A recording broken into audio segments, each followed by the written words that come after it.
Good morning. Thank you for coming out on a rainy day. You know, I always feel like gardeners are very stalwart people. Who cares about a little rain, right? I'm Jill Selinger. I'm manager of adult education at Chicago Botanic Garden. I've been there 23 years. I also teach the ornamental plant materials certificate program, and also one of my favorite things to teach and grow are herbs. And it's just been really, I love anything fragrant, and so then you combine a fragrant leaf that you can garden with and that you can also use for cooking. You can use them for tea, you can use them for potpourris, you can just, you know, grow them for the sheer enjoyment. I even think if you never even cook with them, just having them, there's just something wonderful about having herbs in your garden. We're going to talk about both tender herbs, but also herbs that are good in your garden and that can come back year after year after year. There's also ones that can come inside for the winter successfully and go back out. But I think majority of it is that understanding what you want to use the herbs for. Is it strictly ornamental? Are you doing it for cooking? What kind of cooking do I do? What spice, when I'm doing recipes, do I reach for all the time? For me, the staple items are rosemary, thyme, tarragon, lemon basil, regular basil. So those are the things I always grow, whether they're annuals or perennials. And maybe you just want to try a couple on your balcony. That's fine too.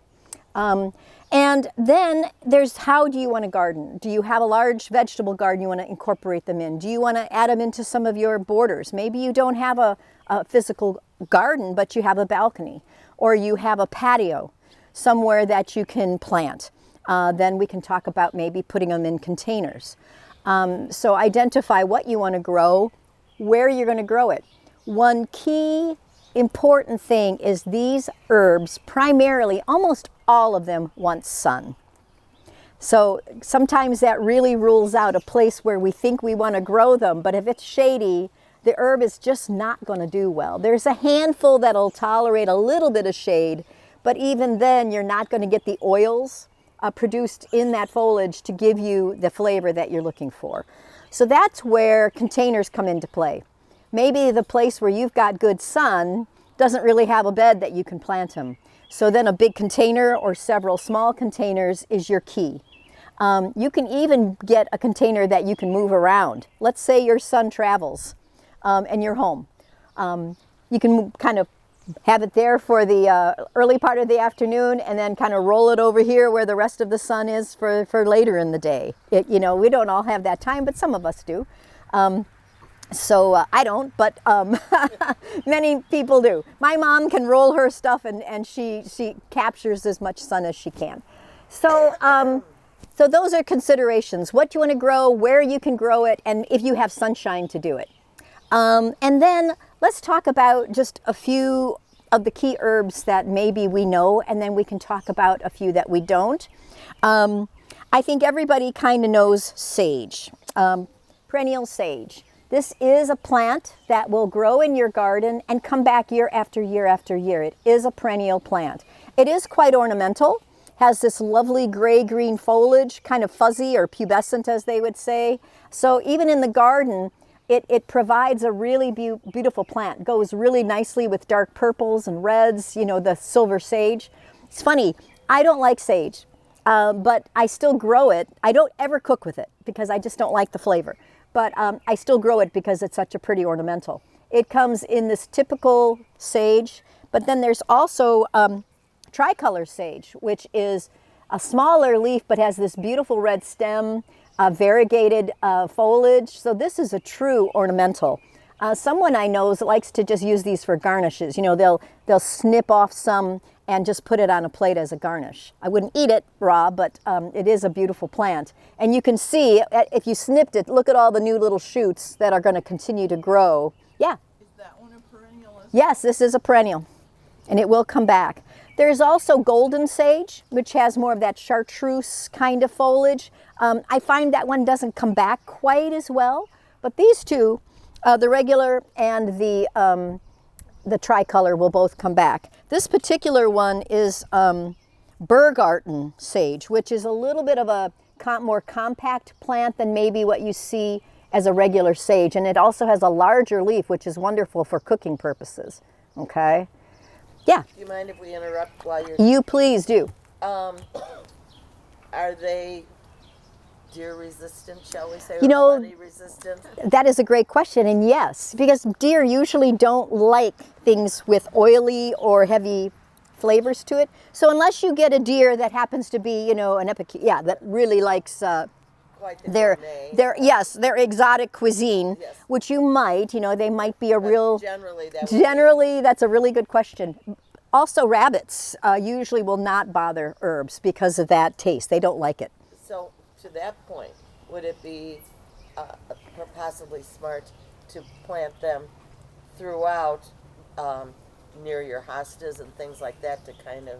Yes, if you've got a sunny spot, that could work. That's why some people plant marigolds in their vegetable gardens too, because of that fragrance that the critters don't like that much. Right. So yes, that's a very good point. You know, hopefully you could even rim your perimeter of your vegetable garden with some of these, where if they eat that first, they might decide, oh, I don't like this, I'm going to leave their green beans alone.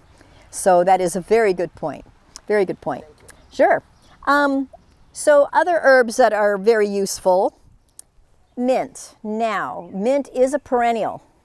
I love having mint to be able to put a sprig in iced tea. You can chop it up to and dry it for making your own tea bags or your own, not necessarily in a tea bag, but you know, to diffuse. One thing to know about mint: how many people have put mint in their vegetable garden? And yeah.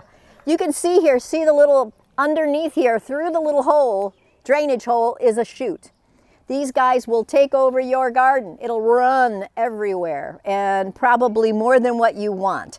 So what I always do with my mints, because I love having spearmint and peppermint, but especially spearmint, is I plant this in a pot and grow it in a pot only. Now, it might not be perennial that way, but this year I actually then took that pot, sunk it in my vegetable garden, popped it out, and it's beautiful. I had to just cut it back hard, but that's the way to do mint. You don't want to just put this in your garden. Unless you just have a big open area that you want to cover, let the mint go to town. But mint is wonderful, easy to grow, and I love the flowers. So do the bees. Yep, very good point. That's another lovely benefit to the herbs. If you let some of them go to flower, you know, you hear that you should never let them go to flower because then it takes away from the oils. But I do let, you know, you might plant several of something, then let it go to, a few of them, let them go to flower, because you're right, the pollinators love them. The sage flowers, the bees will come to. Just about any pineapple sage. This is not the same as these sages. But it's called, bless you, it's called pineapple sage, and these bloom later in the summer with this beautiful red salvia flower, and the hummingbirds absolutely adore it. And if you rub the foliage on this, it's just the most beautiful pineapple fragrance. So I grow this strictly as an ornamental, and for the pollinators. So the hummingbirds absolutely love it. Pineapple sage. Now, is that a perennial? This is tender. So it's not going to last in your garden, and I don't think you're going to have success really bringing it indoors, so you're going to treat it like an annual. So, you know, Pretty big. yeah, you could put this, it'll get really large. Put it in a pot, let it grow. You can nip out the tip so that it'll branch more. See all the little side branches coming? They'll all grow. And so you can put it in a pot even this size, and yes, it'll get quite large. Every once in a while, I get disappointed. If we get an early frost, sometimes the frost will come before the flowers have a chance to emerge. So that's what's nice about having it in a pot. If you're going to have a week of cold weather in the fall, you could put it inside or put it in the garage. And then if we get that autumn summer, Indian summer, then you can bring it out and let it bloom. But absolutely beautiful. You can't go wrong with pineapple sage. Is it edible also? Yes, I have never, have you ever used it for edible? No. I think you could probably use it for tea. I never have, but it's a good experiment. I think that's what's fun, you know, is just to experiment with some of this stuff. Let me get my bandana. I always have to have a bandana. So then chives. Now, it's nice to have chives for, you know, I don't use them on my potatoes, but some people love to snip them on your baked potato and sour cream. It's a wonderful way to add a little bit of that oniony flavor to a salad. Just nip it and trim some, just like take a, I would never just cut the top, because then you're going to have this unsightly plant. But just take a side like this. See how I've just pulled a part aside, and this one I would cut all the way to nothing, and then use this part to snip. And it's easiest just to take scissors and just snip, and then have little pieces to put in a salad or on your potato or whatever. Now, the trick with chives is that they will form a beautiful little purple flower. And if you grow perennials, you know, like Roy's, the Allium Summer Beauty, wonderful plants for the garden. I think we have some up here somewhere. You know, wonderful ornamental plants, but chives are in that same family. They're all in the allium family, but if you let those flowers go to seed, you will have chives everywhere. So it's really critical to enjoy the flowers, and again, the bees will like those, but then just as they're starting to fade, go in and cut them off, because you do not want a gazillion chives everywhere. We had a garden one time that we maintained, and she had let the chives go, and she had a gravel path next to it. It took us years to get the chives out of the gravel path, because you could spray anything you want on them, and we never really did, but it's just pulling and just trying to get the chives out of the gravel path. So always make sure you control them that way. Some people take the pretty little purple chive flowers and they'll put them in a bottle of vinegar for a hostess gift. It's really kind of pretty. That's one way to get rid of your allium flowers and make something nice out of it. So these are perennial, but one clump in your garden is usually sufficient. So a nice little accent plant. This could go into a perennial garden if you've got a sunny spot. You know, just pop them into amongst your other plants. But again, just make sure you deadhead so that you don't have too many. So there's just some little rules like that. There's lemon verbena, which has a lemony flavor. Also, you know, bay. Now it's going to take a long time for this little bay plant to get big, but it will. It'll get to be a woody little plant, and here's your bay leaves. I wouldn't harvest this, of course, this young, but you can get this plant going. It is tender, but you could bring this inside. If you put it in a pretty little pot, plant it in a, this is a little too big for it, but plant it in a pretty little clay pot, grow it outside in full sun, bring it into a sunny windowsill, like a south-facing windowsill, grow it in there. You're going to get a nice little bay plant that eventually you can harvest from. And you know how much bay is, so it's kind of nice to grow your own bay plants. Rosemary. This is another wonderful plant I can never get enough of. As far as I just use it to cook all the time. You can cut a whole branch, lay it in your coals when you're grilling, and it exudes that wonderful rosemary smoke up into the whatever you're grilling. You can cut a branch, put it in a piece of foil, a little bit of olive oil, some tomatoes, some lemon, and put a piece of salmon or a piece of, you know, halibut in there, wrap it up and put it in the oven or grill. Oh my gosh. And it'll get that lovely rosemary flavor. Or thyme, you can do the same thing with thyme. Just cut a few sprigs of fresh thyme and put it in that foil or on the coals. Can't go wrong. This is a tender perennial. Can't stay outside, but again, you could plant that right in here, and I think I will in a minute. And you've got this gorgeous pot. You can grow this out on the patio, up on the front porch, wherever you've got sun. Harvest from it. Take it in for the summer, for the winter, and then grow it the rest of the season indoors, and then bring it back out that next winter. We talked a little bit about basils, but let's go back to them. There's just wonderful to have basil in the garden. And again, basil can be used for so many things. I love taking basil leaves. When I'm making my BLTs, on the bread, I put the mayonnaise first, and then I just lay basil leaves all in that mayo. And then add your tomato and bacon, and just having that wonderful basil in there, it just adds this really nice flavor to a simple BLT. This is just regular, straight, sweet basil. There's lots of different basils. This is the red basil. amethyst, this one is called. And again, beautiful color, really nice if you julienne it into a salad. Just lots of different ways. There's Thai basil down here, there's cinnamon basils, there's lemon basils, you can have a whole collection of just basils. But again, full sun in order for them to do well. And again, I didn't mention either that most herbs want to stay on the dry side. Don't keep them soggy. Think about where they grow, and most of the time it's in more rocky, drier areas, arid kind of conditions. They like it on the lean side, so not putting them in really rich soil and also keeping them on the dry side in full sun. Okay, I always say to our students, think about where the origin of the plant is. When we teach, Diane knows, she's been one of our students for years, when you look on a plant fact sheet and it says the origin of the plant, this grows from Tuscany in rocky, stony gardens. So what does that tell you? That's the conditions that this plant originated in, and if you can replicate that, that goes for any plant. Try to replicate the kind of conditions it likes. If you try to put something, that salvia over here, into a shady spot because that's where you want to grow it, guess what? It doesn't want to grow there. It wants to be in a community where it has sun, it has good, well-drained soils. So always try to replicate. If you're not sure about how to grow a plant, look up where it originated from. He's agreeing with me. That's right. So, so the thing about basils, hot, dry, and pinch them often.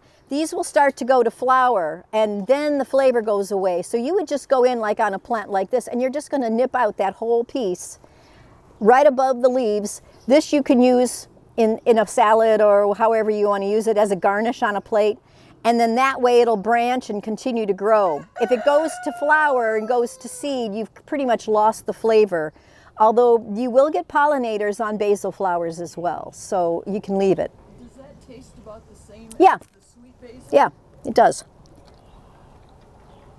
Yeah, yeah. Oh, it's just that licorice. I don't know how to use. It's just wonderful.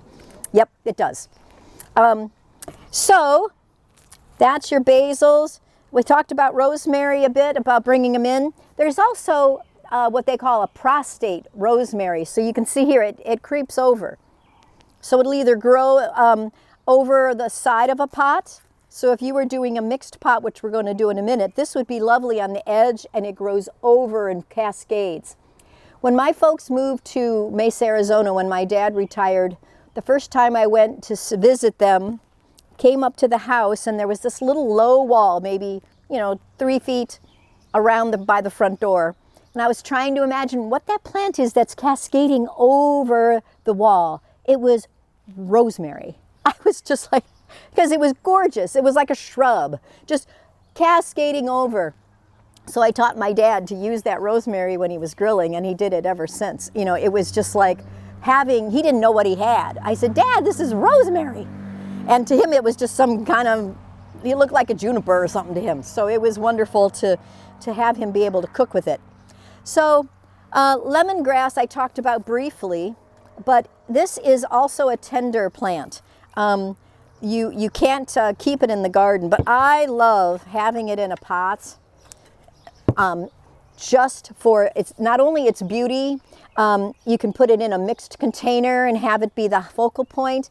But again, this is used in a lot of Asian cooking where you harvest the whole stem and then you slice it. I have read where you can use foliage for tea. But I have to admit, I have not used it much for cooking. I mostly grow it just because I love the look of it, and I love the lemony fragrance on it. But there are many recipes that call for lemongrass. I have to learn a little bit more about it myself to start using it. But I mean, it's just a beautiful thing to put in a lovely pot. And then at the end of the season, you can just pop it out and clean out your pot for the next year. Lemongrass, beautiful, beautiful, towering plant. Yeah. Could you use lemongrass in place of a spike? Yes. Geranium Absolutely. No, negative interaction between that and lemongrass? Not at all. Did you hear the sandhill cranes? Yes, you can definitely use it as what a nice substitute. you know, to have that instead. So good, great. See, that's using your imagination. You know, let's pot up a couple of things because there's two ways to go about it. I have been nothing like having a bark chip path to be able to put at the bottom of the hole. It's a little too big. Let's use this one. So there is the drainage hole in the bottom, which is good for almost any pot that you're going to do that. I always like to put either a piece of mesh or a couple of stones or a broken clay pot. Never throw away your broken clay pots. Just smash them up to use for, you know, at the bottom, just to kind of cover that drainage hole so it doesn't get plugged. And then let's do a little mixed pot. You know, we tend to do mixed containers in the States. You know, we take a big pot, we put the spike or we put the geranium. We have, what is it, the filler. Thank you. And that's the mantra. You know, so you have your big, tall, spiky thriller plant. You have the filler plant, which might be the begonias or the, you know, the medium things. And then you have something that spills over the edge. And that's kind of our recipe here. And that works. So we're going to take some soil in this beautiful, beautiful pot. These are meant to, there's a sign on these that they will grow moss. You know, see how it's, once it gets moist, it'll actually start to grow moss, which is something we all, you know, you read about painting them with buttermilk and doing all that stuff to get them to grow moss. These are pots that are ready to go. You have to bring them in the winter? I always, yeah, I really do. The only thing I don't bring in for the winter is concrete. You know, if I've got concrete statuary, I can keep out, but all of my terracotta I do bring in. So I'm going to fill this pot about this way. So here's my spiller. This is this lovely little prostrate rosemary. Always kind of shake up the roots. You never want to put it in the pot still in its little square form, because what's going to happen? And this is in your garden too. Right, the roots will never get out of that form. You can unpot this a month later and it's still in its little square, just growing in its little square. So always give the roots a little bit of a tease. And I'm going to put this right up against the edge. I'm going to angle it to get it so that it's really going over the side of that edge. And then let's see, let's put in, the pineapple sage will get too big. That needs to be in a pot on its own. But how about this little variegated sedge? Sedge. You can tell I'm a roydiblik person. I'm calling it a sedge. We are sedge people here. So again, look how root bound this is. If you just stuck that in there like that, it's never going to move anywhere. It's just so, and be ruthless. I mean, I just go in and kind of tear off that bottom bunch of roots like that, and then just kind of tease them apart. They don't mind. They kind of feel good. They're stretching. You can always pull off some of the little lower leaves that have gotten bad. Easier to do it now. And then I'm going to tuck that back here. Okay, now I've got one more little pocket. What do I want to put in there? You know, I'm going to put in the red, because that kind of goes with the variegation on that. These don't have any roots at all. There we go. And I'm going to put it back here. And then you just backfill. And there you go. I wouldn't put any more than 3 in here. You know, you want it to be full, but you want to give them a little room to grow. Kind of tamp it in, water it in well. You can always take your different sticks and slide them way down beside it so they're not, you know, visible to everybody. But then later on when you go, gosh, what was that plant? So you can either keep them in a book and take a photo of them, keep them that way, or I just sometimes just slide them down the edge of the pot. So there you go. Now this would then, I'm just going to stick it over here. You guys can take a look. That would then be something that you could grow. You would not be able to take that in probably. But what I would do at the end of the season is probably pop that little rosemary out, put it in a smaller pot and take it indoors. Okay, because that can grow. So when I went, I was lucky enough to go to spend a week at Great Dixter. with Fergus Garrett in England. And I was amazed at how differently they do not only their gardens, but their containers. Instead of doing a mixed container, they do everything in a solo pot. And then they make their arrangements, instead of making them in one pot, they use it with their pots. So they might have 20 different pots of various things. Then they pick those pots and make a beautiful arrangement of those plants all in their separate pots. And then when something goes out of flower, they take that pot away, put in a different pot. If they decide they want to move from yellows and they have a party coming up and the person wants pink, let's say, then you can just move the pots, keep a lot of things are just our leaves, hostas and stuff. You can leave those, take out the yellow things, put in pinks and reds. It's such a brilliant way to do things. So that's something that's I've been trying to do more and more of, and I'm finding it really fun to just have some beautiful hostas in pots. I take them in the garage, like in late October, early November, or depends on the weather here, of course. And I just kind of overwinter them. I have a pretty good success rate, maybe 80%. The other thing you can do, and I've done, is take my vegetable garden.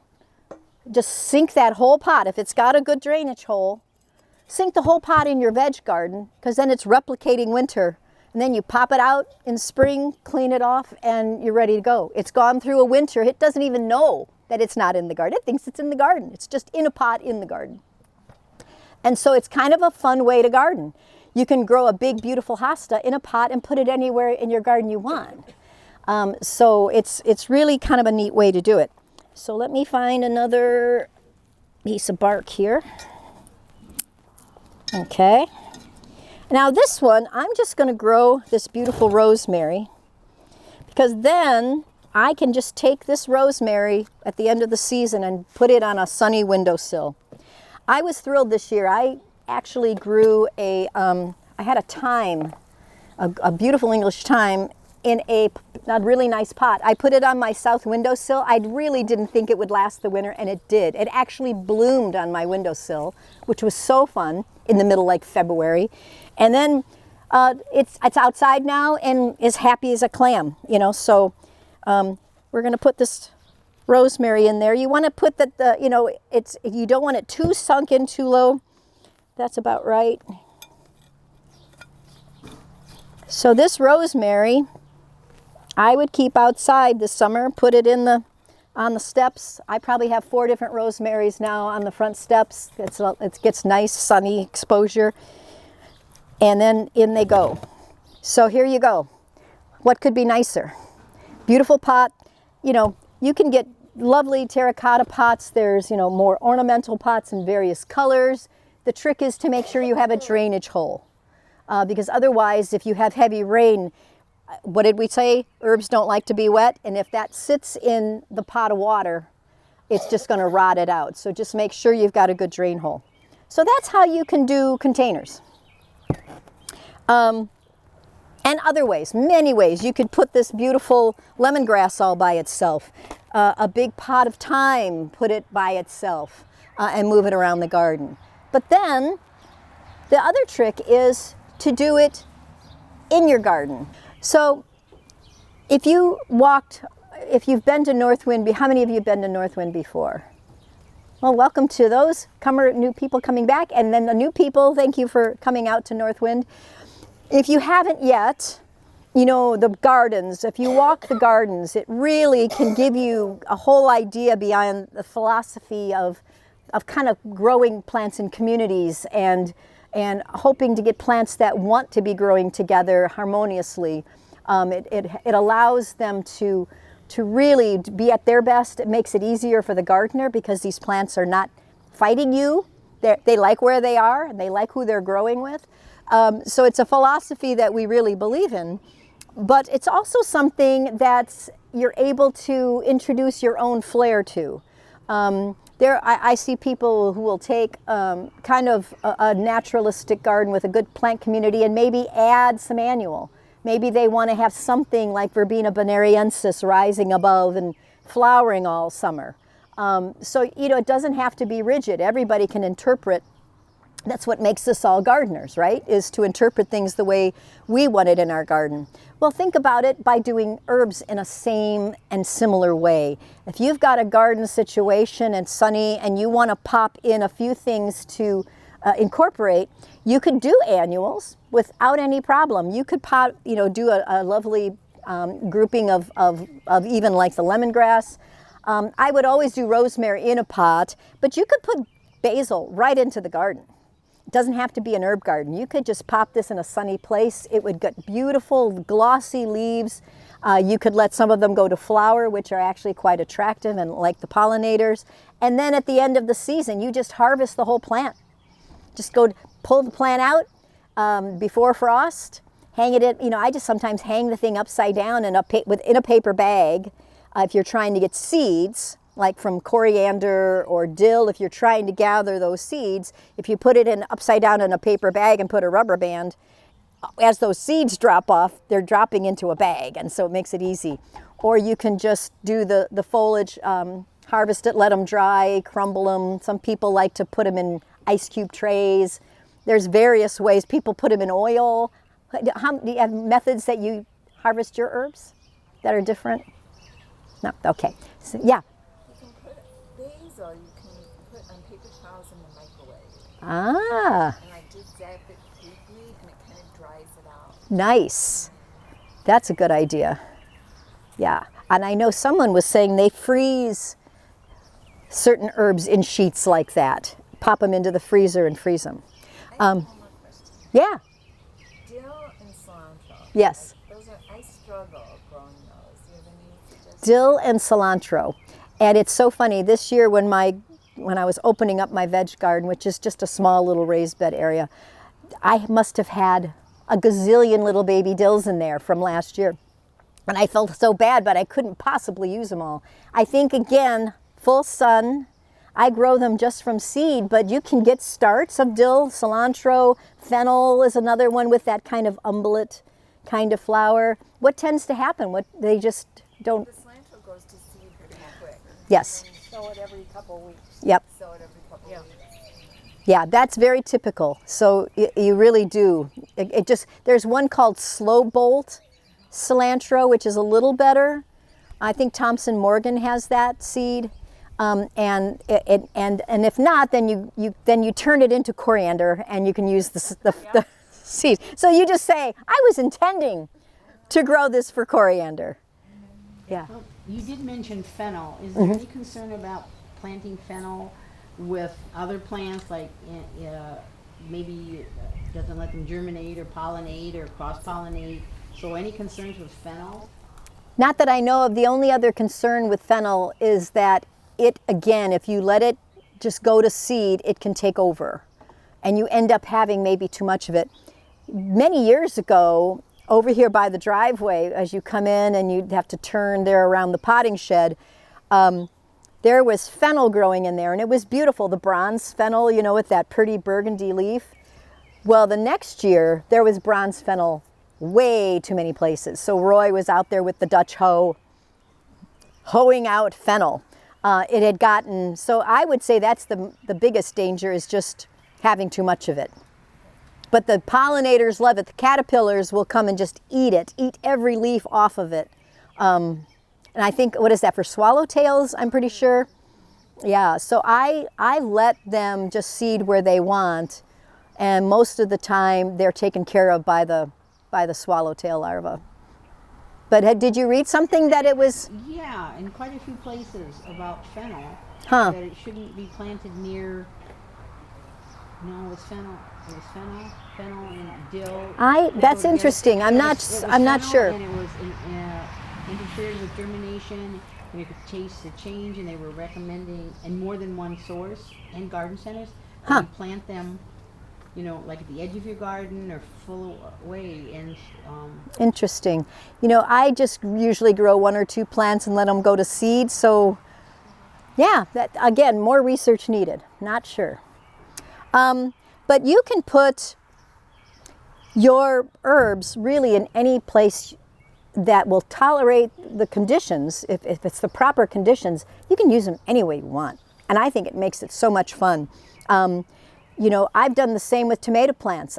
We had a client one time that wanted a few tomato plants, but didn't have really a place to put them except on this one spot at the side of the house, which was kind of a visible, and you know, people don't think of tomatoes as being very ornamental, but if you put it in and surround it with some beautiful flowers, we had many other nice things with it. The tomatoes just grew. We had some really cool red cages that we put, so even the cages were kind of fun and ornamental. And it was really kind of a neat way to grow her tomatoes. And we tried to choose ones that were determinate so they didn't get too rangy and all over the place. You know, they stayed kind of at about this height. So there's ways to do just about anything.